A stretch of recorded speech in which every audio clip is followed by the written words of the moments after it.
Hi, my name is Jessica Conrad. I'm with the Patents Project, and in this video we are going to cover how to make an English or bilingual English-Spanish file with LAMP Words for Life on iOS.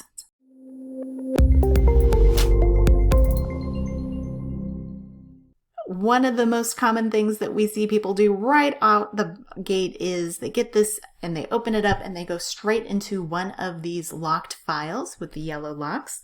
And what you don't want to do is immediately jump into here and start using it, because when it comes time to edit, you go into Menu and you might try to edit this page and you're going to get a message that says editing is not permitted.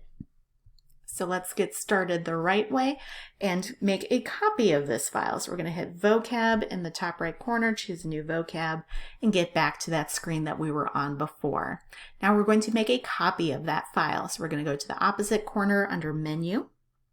We're going to copy a vocab, and you can choose to copy any of these. However, I would recommend in almost all cases to go with full, whether it's the LAMP Words for Life full, which is the monolingual English only file, but in this case we're going to make a bilingual file. Give it a title. You could certainly give it a description, and there's a brief blurb about what this file is. Hit save.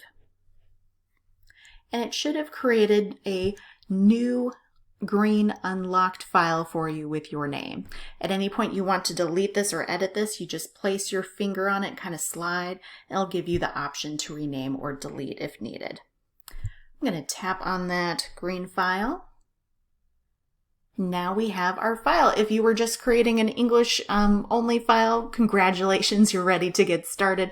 But if you are interested in the bilingual differences, I'm going to go over these at this point. In the bilingual file, you will notice there are some differences. One of the first ones that you can see right away is this new button that allows you to toggle between the English and Spanish version. In the monolingual English file, this button is the word finished. That has now moved over to stop. So finished is now here instead of being a button over in this top left-hand corner. So that's a new motor plan that only the students on the bilingual file will need to learn.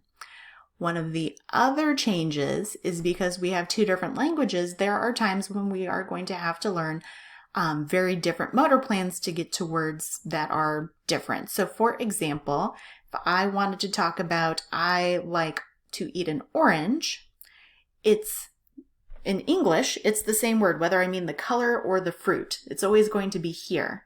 However, in Spanish, it is a different word. So if I want to talk about the fruit, it's going to be on the page with all the other fruits. But if I want to talk about the color orange, it's going to be with the colors, and because in Spanish there is both a feminine and masculine form, it's going to be a 3-hit word. Anaranjada.